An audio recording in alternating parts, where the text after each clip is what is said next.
할렐루야. 아멘. 우리가 이스라엘 백성들이 출애굽하고 광야에서 몇 년 동안 지냈다라고 알고 계신가요? 출애굽하고 약속의 땅으로 들어가기까지 몇 년 동안? 예, 40년 동안 이 광야 생활을 했다고 다 알고 있습니다. 그런데 하나님께서는 그 40년이라는 시간을 처음부터 계획하고 계셨을까요? 네. 아, 그랬을 것 같아요. 예. 그런데 그렇지 않았어요. 하나님은 이 약속의 땅을 출애굽하고 바로 이들이 애굽에서 바로 이 가나안 땅으로 가도록 진행을 시키셨던 거예요.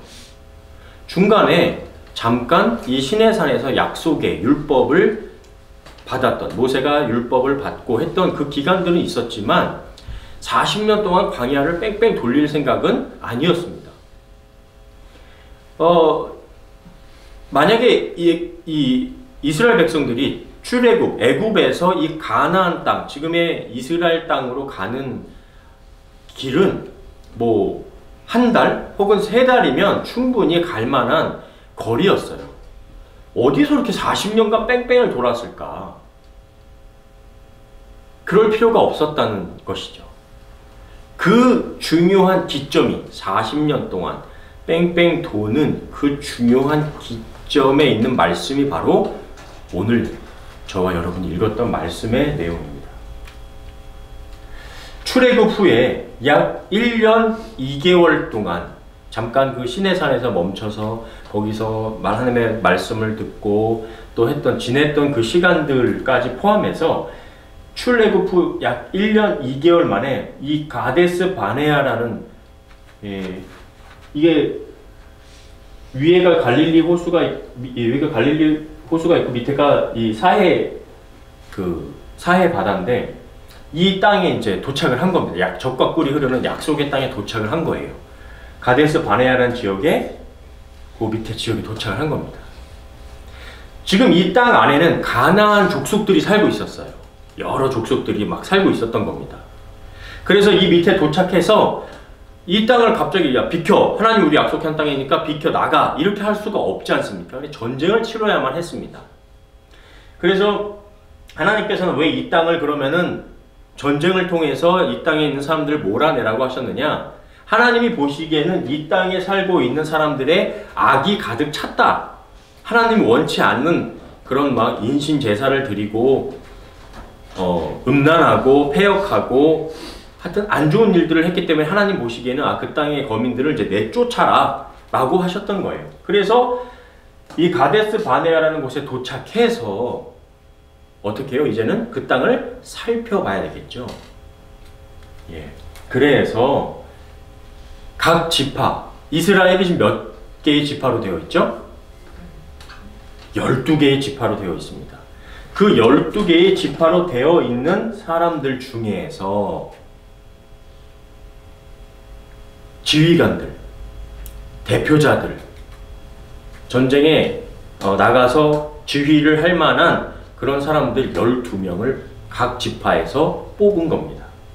사람을 보내요. 내가 이스라엘 자손에게 주는 가나안 땅을 정탐하게 하되 그들의 조상의 각 가문, 각 지파 중에서 지휘관 된 자 한 사람씩 보내라. 모세가 여호와의 명령을 따라 바란 광야에서 그들을 보냈으니 그들은 다 이스라엘 자손의 수령된 사람이라.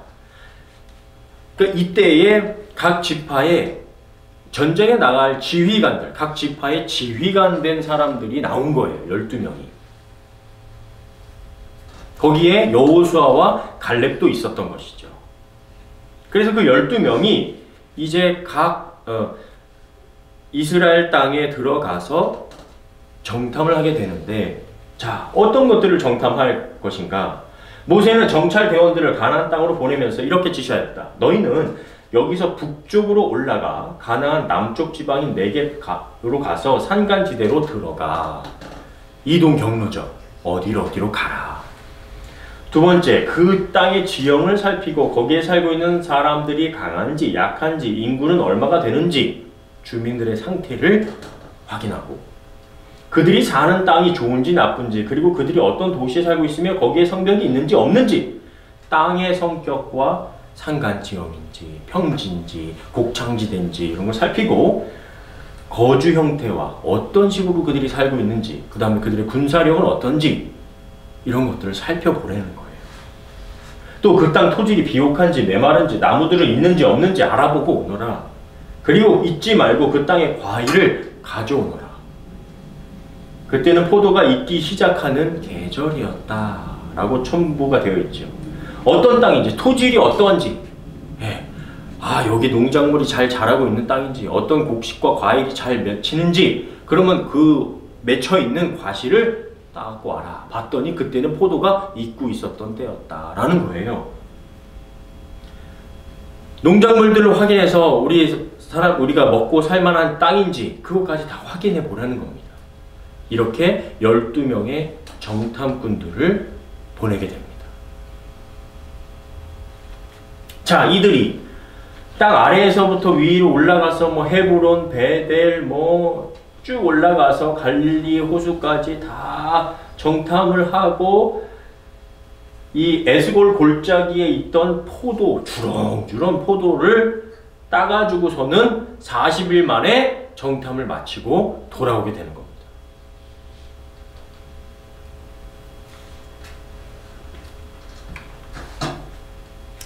자, 그 다음에 보고를 하는 것이죠.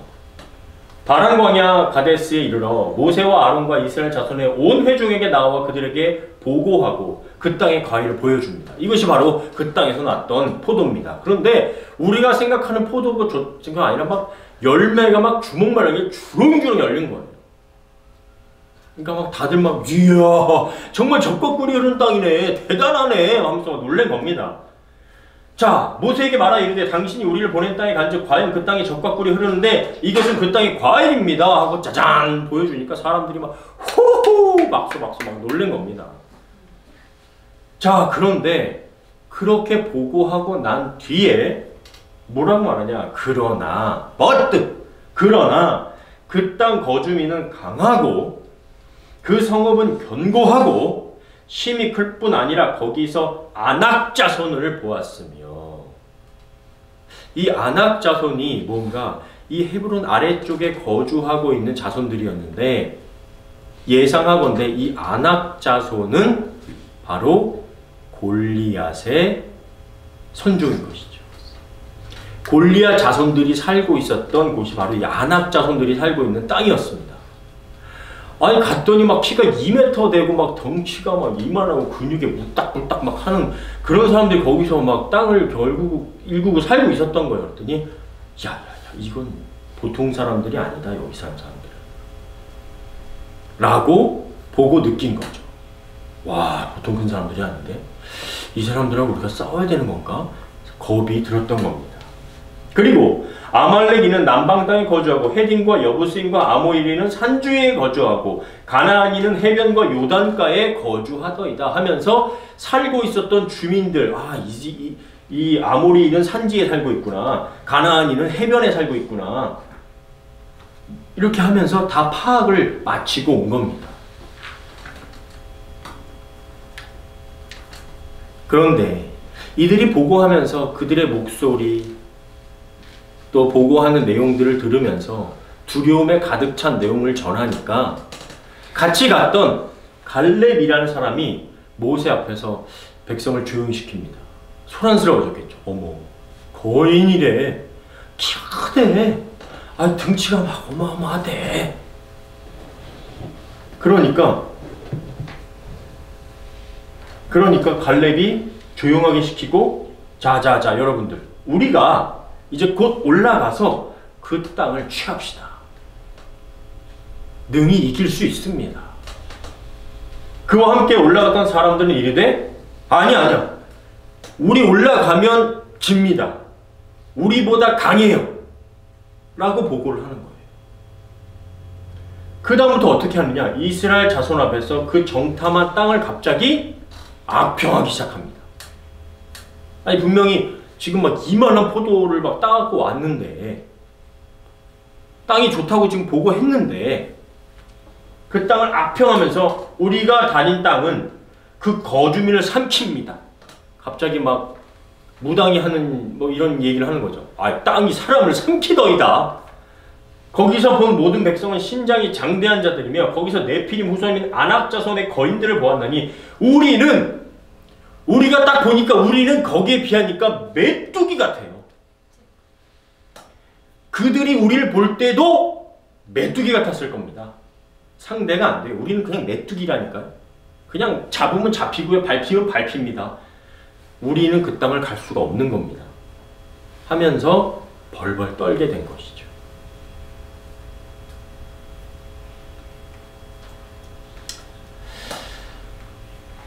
여러분, 우리가 이 밴쿠버에, 캐나다에 이렇게 와서 보면 문화가 있죠. 예. 여러분들이 느끼시기에 이 캐나다, 밴쿠버는 한국 사람이 보기에 어떤 것 같으세요? 어떤 문화가 있는 것 같으세요? 일할 때 보면 뭐 도로를 이렇게 파헤쳐 놓고서는 일하시는 거 보면 어떠세요? 웃음밖에 안 나오시죠? 뭐 저희 한국 같았으면 정말 갑자기 새벽에 제가 예전에 교회에서 이제 부목사로 차 운전하고 다닐 때 뭐 예를 들어 세브란스에 교회 신방을 간다. 그러면 갑자기 신방 마치고 병원에 늦게 이제 신방 마치고 돌아오는 길에 오면 막 갑자기 양화대교회 공사를 막 시작하려고 하더라고요. 아니 이 밤에 시작을 하려고 그러지? 그래 놓고선 새벽에 다 마치고 그 다음날 다시 세브란스로 가려고 하다 보면 벌써 다 새벽 내에 그냥 길 깨끗하게 새 걸로 깔아놨습니다. 여기에 그 길 까는 작업하는데 막 몇 개월이 걸리잖아요. 그렇게 급하지 않습니다. 행정 처리, 뭐 업무 하나 하는데 아주 천천히 뭐 크게 문제가 없으면은 몇 개월 있다가 다 됐다라고 이 종이 하나 보내주죠. 그런데 우리나라는 어떻죠? 빨리빨리. 예, 우리나라는 이 빨리빨리가 굉장히 외국 사람들이 볼 때 이게 뭐냐면요. 외국 사람들이 한국을 봤을 때 느꼈던 것들을 정리해 놓은 겁니다. 생활 문화 어떠냐? 빨리빨리. 외국 사람들이 와서 배우는 말 중에 제일 먼저 배우는 거 빨리빨리. 예. 그 다음에 경쟁이 심합니다. 예. 정신 안 차렸다가 그냥 다 망하는 거예요. 예, 뭐 커피숍이 뭐 한국에 그냥 뭐 어마어마하게 많고 치킨집이 하나 건너 하나고요. 그러니까 우리 집만의 어떤 특별한 뭔가 레시피가 없으면은 안 되죠. 경쟁 치열합니다. 그 다음에 집단주의가 있어요. 우리는 하면서 뭔가 다르다라는 걸 보여주죠. 막 전체 나라가 막 들썩입니다. 우리는 집단주의가 있어요. 빠른 일처리, 예, 치열한 경쟁, 집단 우선이에요. 그 다음에 사회 모습은 어때요? 위계 질서가 있습니다. 선배, 후배, 또 부장, 뭐 과장, 호칭이 딱딱 정해져 있죠. 체면 문화가 있습니다. 아, 우리는 어디 갈 때 또 넥타이 매야 되고 막 옷 깔끔하게 입어야 되고 체면이 중요하기 때문에 우리가 아무 데서나 그렇게 할 수 없다는 그런 양반 문화, 체면 문화가 있습니다. 나이를 중요시 여고요. 너 몇 살이야? 이게 나오는 게 바로 우리나라죠. 너 몇 살이야? 외국 사람들한테 나이 물어보는 건 실례인데 우리나라에서는 이거 너 몇 살인데 이러는 거야? 너 몇 살이야? 내 나이 알아서 뭐라고 그래요? 막 이러면서 이제 막 뭐 싸우기도 하고 그러면서 직급 중시, 체면 중시. 그 다음에 음식 생활은 어떻죠? 매운 음식. 그 다음에 뭐 회식 문화가 있고 공유 문화가 있고 그래서 김치, 라면, 밥, 술 나눔 문화가 아주 잘 돼 있는 나라가 우리나라입니다. 기술적으로는 뭐 IT 강국이고요. 외모에 관심을 가지고 있고요. 빠른 인터넷과 패션과 성형과 관리. 우리 관리 또 해야 되죠. 우리나라 사람들은. 긍정적인 이미지는 뭐냐? 근면성실하고요. 적응력이 강하고요. 정이 있답니다. 열심히 일하고 배우고 따뜻한 관계. 그래서 그냥 우리나라 사람들은 어디 외국에다 갖다 놔도 그냥 거기서 그냥 살아남는 그런 민족이죠. 우리나라. 예. 이것이 코리안 컬처, K 컬처의 모습이라고 할 수가 있습니다. 이 얘기를 왜 드렸느냐? 이스라엘 사람들이 지금 애굽에서 몇 년을 지냈죠? 지난번에 제가 말씀을 드렸었습니다. 애굽에서 몇 년 동안을 살고 있었다고 그랬죠? 1년 2개월. 1년 2개월은 이제 애굽에서 탈출해서 요즘 가데스 바네아까지 왔던 시간이 1년 2개월이고요. 그 전에 애굽 40년?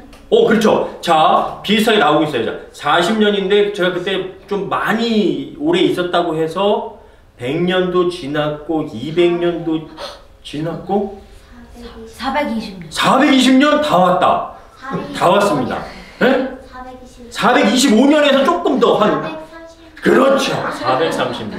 아, 내가 하게 살라고 했어. 아우, 이한이가 맞출 수 있었는데 너무 아쉽다. 맞습니다. 430년 동안 애굽이란 곳에서 살았단 말이에요. 자, 그러면 애굽에서 430년을 살았던 사람들이 문화가 쉽게 바뀔까요? 아니요. 이집트라는 곳에서 430년을 살았는데 우리나라 사람들도 일본의 지배를 몇 년 받았어요? 38년. 예. 36년, 38년을 일본의 지배를 받았는데 그때 어떻게 됐습니까? 갑자기 이름 바꾸라고 해서 안테지가 갑자기 나카무라가 되고 예.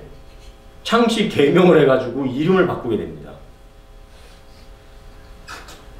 그리고 학교에서 갑자기 일본어로 바꾸라고 그랬고 이틀 전에 우리 소희랑 잠깐 차 타고 가면서 얘기를 했는데 이 상투를 틀던 민족에서 갑자기 단발령이 내려지면서 머리를 잘라가지고 수지 부모 뭐라 그러죠?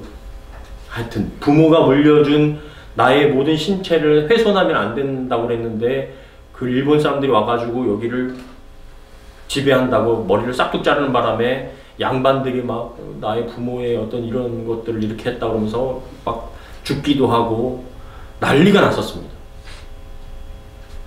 30 몇 년 다스렸는데 그 난리가 났었잖아요. 그런데도 우리는 고 일제치하 이후에 갑자기 뭐라 그래요? 우리 막 일본어가 많이 배워져 있어가지고 그 와르바리시 좀 갖고 와라. 와르바시 막 이렇게 되고 그 스매끼리 갖고 와라. 막 이렇게 하고 손톱깎이가 스매끼리 하고 나름 저희 어렸을 때도 저희 어른 세대 분들이 일본어를 많이 사용을 하셨었습니다. 네네. 자, 그런데 이 이집트의 이스라엘이 몇 년이요? 430년을 살았단 말입니다. 그러니 그들이 섬겼던 신들, 그들이 생각했던 것들, 그들이 먹었던 음식들, 생활 방식들, 그것이 이 이스라엘 백성들 안에 뼛속 깊이 살았어요. 그런데 이집트에서 뭐로 살았어요? 대장으로 살았어요? 부자로 살았어요? 노예로 살았단 말이에요. 노예로. 한참을 그렇게 노예로 살았어요. 그러니 뼛속 깊이 뭐가 있느냐? 노예 근성이 남아있다는 겁니다. 노예 근성이 뭐냐? 장기간 억압과 종속 상태에 있다가 자유를 얻었는데 여전히 자신을 낮게 평가하고 두려움에 사로잡히는 태도. 나 이렇게 하면은 어떡하지? 아우, 이거 끌려갈 텐데. 두들겨 맞을 텐데. 아니, 자유가 주어졌어요, 이제. 하나님의 백성이라고, 이제 하나님의 법대로 살으라고 했는데 안 되는 거예요. 어떻게 그게 쉽게 바뀌겠어요? 노예 근성이 아주 뼛속 깊이 박혀져 있었던 겁니다. 그러니까 그 땅을 정복하라고, 너희들이 그 땅을 취하라고 하나님께서 말씀하셨는데도 그 땅에 갔더니 아유, 우리는 안 돼요. 아유, 이제는 안 돼. 우리는 안 된다니까요. 메뚜기라니까요. 메뚜기. 아유, 밟히겠어요, 우리가. 라는 말이 저절로 나오게 되는 겁니다. 뭐예요? 또 두 번째 뭐예요? 학습된 무기력. 무기력. 반복된 억압 속에서. 야, 너희들 노예 자식들이 가서 돌 가지고 날러. 벽돌 가지고 날라서 성을 쌓아. 반복된 억압 속에서 채찍으로 때리면 맞아야만 했던 그들의 삶 속에서 주체적으로 뭔가를 선택하거나 싸우는 경험을 하지 못하다 보니까 새로운 기회가 주어져도 우리는 할 수 없습니다 고 느끼는 마음 상태가 그들 안에 배어져 있었던 거예요. 세 번째, 열등감, 집단적인 트라우마. 외국에서 오랜 세월 낮은 위치에 있던 경험이 집단적인 자기인식을 왜곡시켜서 현실보다 더 큰 두려움과 공포를 느끼게 하는 거예요. 싸울 수 있는데, 부딪혀볼 수 있는데, 여기까지 오면서 아말렉과의 전투가 한 번 있었습니다. 처음에는 하나님께서 아예 다른 길로 안내를 하셨어요. 왜? 전쟁하면 얘네들 바로 진다. 전쟁하면 얘네들 겁먹어서 죽을 거야. 그래서 아예 다른 길로 돌렸어요. 그리고 나서 오면서 한 번의 전투가 있었는데 아말렉과의 전투였어요. 어떻게 그 전투에서 이겼느냐? 모세가 손을 들고 기도를 하면 전쟁에서 승리를 하고 팔이 아파서 손이 내려오면 전쟁에서 져요. 그래서 옆에서 아론과 훌이 옆에서 손을 받쳐서 들고 있었어요. 그래서 그 전쟁에서 승리하는 걸 경험하게 해주셨어요. 하나님이 함께 하시니까 우리가 전쟁에서 이기는구나 라고 체험하고 경험하게 해줬단 말이에요. 그런 경험까지 이제 하나님이 하나하나 시키시고 하나하나 하나님께서 함께 해주시면 너희가 이길 수 있어 라는 것을 경험시키시고 체험시키셔서 1년 2개월 동안 이 밑으로 이제 오게 하신 거예요. 그냥 너희들 가가지고 무조건 전쟁해라. 이길 거야. 이렇게 하신 게 아니란 말이에요. 그렇게 해서 정탐하고 약속의 말씀 주시고 다 했는데 이들 안에 아직도 뭐가 있어요? 노예 근성이 남아있는 거예요. 우린 안 돼요.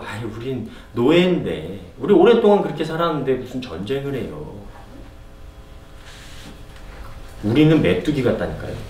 그들이 볼 때에도 우린 메뚜기라니까요. 이런 낮은 자존감, 낮은 열등감, 이것이 우리 안에 가득하니까 벗어날 수가 없는 거예요. 하나님 전능하신 하나님이 있다고 해도 믿지를 못하는 거예요. 할 수가 없는 겁니다.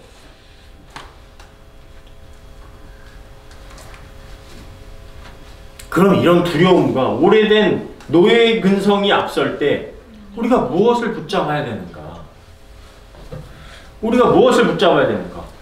자, 출애굽기 3장 8절이 무엇인가? 하나님께서 모세에게 말씀하시는 거예요. 내가 왜 출애굽을 시키는지 얘기해 줄게. 내가 내려가서 그들을 애굽인의 손에서 건져내셨어요. 그들을 그 땅에서 인도하여 아름답고 광대한 땅, 젖과 꿀이 흐르는 땅에 데려가려 하노라. 그곳에서 내가 내 백성을 새롭게 시작할 거야. 하나님의 말씀으로 시작된 백성을 내가 시작할 거야. 라고, 그래서 출애굽할 거야. 라고 약속하셨던 거예요.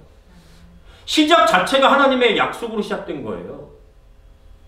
두 번째, 또 중간에 이제 말씀하시는 거예요. 여호와께서 우리를 기뻐하시면 우리를 그 땅으로 인도하여 들이시고 그 땅을 우리에게 주시리라. 이는 젖과 꿀이 흐르는 땅이니라. 하나님이 약속하셨던 그 젖과 꿀이 흐르는 땅을 주실 거야. 마지막, 내가 너희에게 이 땅을 주었은즉 들어가서 여호와께서 너희 조상 아브라함과 이삭과 야곱에게 주리라고 맹세하신 땅을 차지할지니라. 이미 아브라함에게 이삭과 야곱에게 주리라고 약속하신 땅이었거든요. 이제 가서 차지해라. 모세가 신명기에 말씀하는 겁니다. 이 땅은 약속된 땅이에요. 하나님이 약속을 하셨다고요. 내가 너에게 줄 거야. 가서 취하기만 하면 돼. 그런데 뭐래요? 우린 메뚜기라서 안 돼요. 여러분들 지금 여기서 우리가 깨달아야 될 게 뭐예요? 여러분들 지금 여기 교회에 와서 앉아 계시지만 내가 몸으로 이곳에 와서 앉아 있다고 정말 하나님 믿고 있는지 아닌지 확인해 볼 필요가 있는데, 정말 그 약속의 말씀을 주신, 내가 너를 지명하여 불렀고 내가 너를 천국에 이끌어 갈 거야 라고 하셨는데, 하나님께서 근데 그때 살아가면서 그때마다 어려움이 올 때마다, 인생의 어려움이 올 때마다 하나님 안 계셔. 나는 안 돼. 난 메뚜기거든. 이렇게 믿음 없는 소리를 자꾸 한단 말이에요. 이건 하나님 믿는 게 아닙니다. 그냥 메뚜기로 살아가는 거예요. 하나님의 백성인데 메뚜기로 살아가고 있다니까요. 노예 근성으로 살아가고, 낮은 자존감, 낮은 열등감, 내 정체성이 무엇인지, 아, 내가 하나님의 자녀구나, 하나님의 백성이구나 라는 정체성 없이 난 메뚜기야 이러고 살고 있는 거예요. 이건 믿음이 없는 겁니다. 하나님께서 우리를 붙잡아 하나님의 나라, 젖과 꿀이 흐르는 약속의 땅으로 내가 너를 붙잡아 갈 거야 라고 약속하셨다고요. 이는 저를 믿는 자마다 멸망치 않고 영생에 이르게 하려 함이니라. 하나님이 세상을 이처럼 사랑하사, 하나님이 여러분을 이처럼 사랑하사 독생자를 주셔서 영원한 하나님의 나라로 내가 인도할 거야. 가서 취해. 너희들은 하나님의 백성이야. 하나님의 자녀야. 그런데 뭐라고 그러는 거예요? 나 메뚜기인데요. 저 못 믿겠는데요. 그 땅 없는 것 같은데요. 이런 얘기하고 있는 겁니다. 무엇을 붙잡아야 돼요? 하나님을 붙잡아야죠. 하나님의 말씀을 붙잡는 겁니다. 그럴 때마다. 성경에 다 나와 있어요. 제가 딴 얘기하는 거 아니잖아요. 성경에 있는 내용 얘기하는 거예요. 그 이후에 민수기 14장 1절부터 5절, 좀 다음 말씀까지 조금 있지만 한 절씩 한번 읽도록 하겠습니다. 어떻게 회중들이 반응했는지. 온 회중이 소리를 높여 부르짖으며 백성이 밤새도록 통곡하였더라. 이스라엘 자손이 다 모세와 아론을 원망하며 온 회중이 그들에게 이르되 우리가 애굽 땅에서 죽었거나 이 광야에서 죽었으면 좋았을 것을 어찌하여 여호와가 우리를 그 땅으로 인도하여 칼에 쓰러지게 하려 하는가? 우리 처자가 사로잡히리니 애굽으로 돌아가는 것이 낫지 아니하랴. 이에 서로 말하되 우리가 한 지휘관을 세우고 애굽으로 돌아가자 하매 모세와 아론이 이스라엘 자손의 온 회중 앞에서 엎드린지라. 이것이 백성들의 반응이었습니다. 완전히 감정을 통제하지 못하고요. 두려움에 완전히 사로잡혔어요. 메뚜기가 되기로 결정해버렸어요. 밤새도록 통곡했습니다. 뭐래요?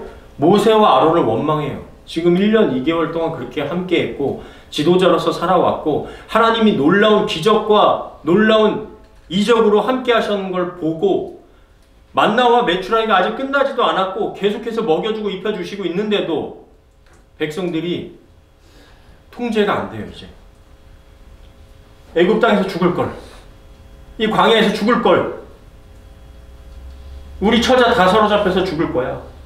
이제 한 지휘관 세우고 애굽으로 돌아가자. 이제서 애굽으로 돌아가면서 그들이 살 수 있을까요? 모세와 아론이 어떻게 합니까? 엎드려줍니다. 엎드렸다는 건 뭐였냐면 하나님 앞에 기도했다는 거예요. 하나님, 저희 못하겠습니다. 하나님이 해결해 주십시오. 엎드려져 버렸어요. 자, 그때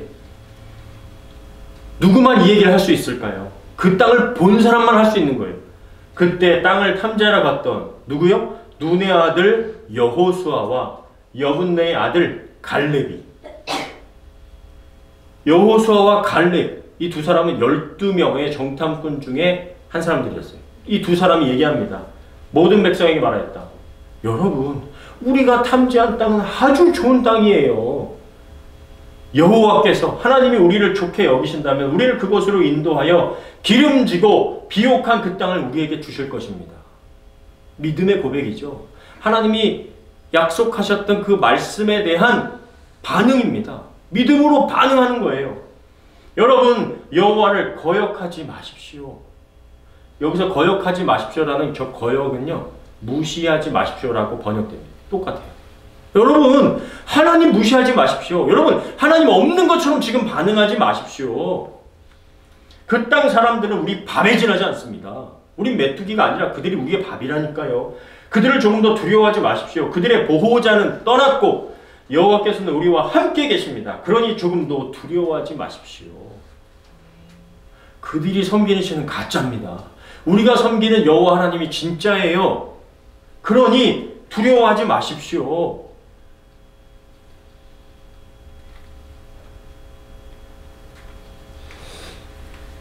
여호와께서 모세와 아론에게 말씀하여 이르시되, 하나님의 반응이 나오는 건데요.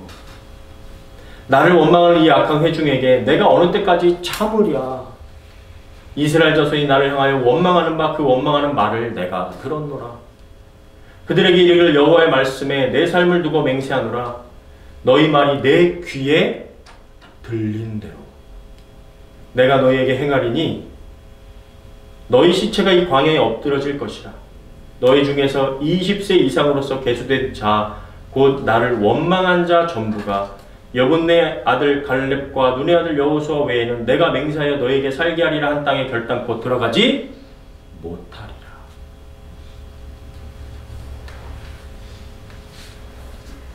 하나님께서 원래 이 백성들을 다 정리하려고 하셨어요. 그리고 모세로부터 다시 시작하려고 했습니다.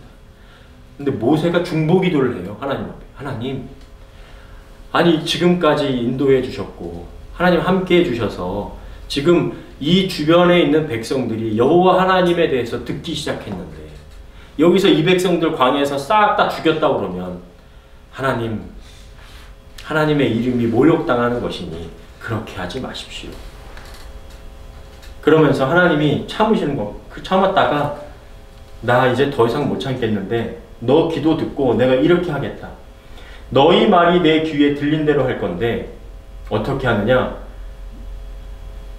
지금 광야에서 이 애굽에서 나왔던 1세대들 20세 이상은 이 광야에서 다 죽을 거야. 너희들 가나안 땅에 못 들어가. 그렇게 믿음 없고 그렇게 나를 의심하고 나를 무시해. 1세대들 너희들은 광야에 다 못 들어갈 거야. 누구까지? 모세와 아론까지 다 못 들어갑니다. 누가 들어가느냐? 20세 이하 아직 어린 세대들, 다음 세대들 너희들은 들어갈 거야. 그리고 눈의 아들 원망하지 아니하고 믿음으로 얘기했던 얘네들은 이 분들은 1세대잖아요. 여분네 아들 갈렙과 눈의 아들 여호수아는 1세대지만 너희들이 지도자가 되어서 이 다음 세대를 이끌어라 하고 여분네 아들 갈렙과 여호수아는 들어갑니다. 그리고 이 광야 정탐한 날수대로 너희가 광야에서 살게 될 거야. 그래서 40년을 광야에서 살게 되는 거야. 우리가 하나님을 무시하고 하나님을 원망하고 이렇게 하나님을 시험하는 것, 하나님도 참으시는 게 한계가 있으세요. 물론 다 구원하고 싶으시죠. 그런데 믿지 않으면 어려워요. 하나님 의지하지 않으면 어렵습니다. 그래서 너희 시체가 이 광야에 엎드려질 것이라 하면서 물론 모세가 광야에 가나안 땅에 못 들어간 이유가 또 다음에 나중에 나오기도 하지만 이 1세대한 책임, 모세와 아론 그리고 이 1세대들은 광야에서 생을 마치게 되고 이 40년 동안 광야를 돌면서 마치게 되고 20세 이하 다음 세대들 눈의 아들 여호수아와 갈렙이 이제 가나안 땅으로 들어가게 됩니다. 너희가 사로잡히겠다고 말하던 너희의 유아들은 내가 인도하여 드리리니 그들은 너희가 싫어하던 땅을 보려니와 너희 시체는 이 광야에 엎드러질 것이요 너희의 자녀들은 너희의 반역한 죄를 지고 너희의 시체가 광야에서 소멸되기까지 40년을 광야에서 방황하는 자가 되리라. 너희는 그 땅을 정탐한 날 수인 40일의 하루를 1년으로 쳐서 그 40년간 너희의 죄악을 담당할지니 너희는 그제서야 내가 싫어하면 어떻게 되는지를 알리라 하셨다. 하나님 많이 화가 느껴지시죠? 그 정탐했던 40일 하루를 1년으로 계산해서 그 40년 광야를 빙빙 도는 겁니다. 하나님의 말씀만 잘 들었다면 이 애굽에서 가나안 땅까지 3개월이면 들어갈 수 있었을 거예요. 한 달이면 들어갈 수 있었을 거예요. 아니 1년 2개월이면 들어갈 수 있었던 것을 40년간 광야에서 방황하면서 이 일 저 일을 다 겪고 하나님께 훈련받으면서 온전히 하나님의 사람으로 훈련되어져서 그 나중에 40년 뒤에야 다시 이 땅에 돌아오게 되는 겁니다. 굉장히 중요한 기점이었던 것이죠.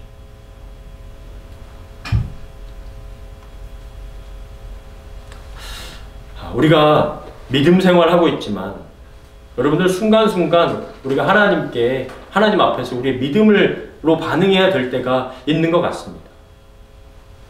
우리의 믿음을 드려야 할 때, 내가 하나님의 자녀라는 것, 하나님의 백성이라는 것의 정체성을 드러내고 내가 확인해야 될 때가 있어요.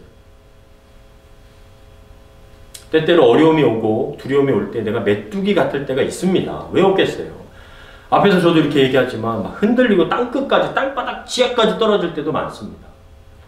정말 내가 메뚜기 아니라 눈에도 띄지 않는 벼룩 같을 때도 많습니다. 그때마다 우리 다시 한번 하나님 주신 말씀을 기억하면서 우리가 믿음으로 회복되어지기를 주님의 이름으로 간절히 축원합니다. 두려움이 없을 수는 없으나 두려움이 나를 덮치도록 허용하는 것은 하나님을 무시하는 거예요. 믿음을 포기한 겁니다. 믿음을 붙잡아야 돼요. 하나님 말씀을 붙잡아야 돼요. 두려움이 올 때 하나님께서 우리를 향해 먼저 주신 약속의 말씀을 확인하는 저와 여러분 되시기를 주님의 이름으로 간절히 축원합니다. 아멘.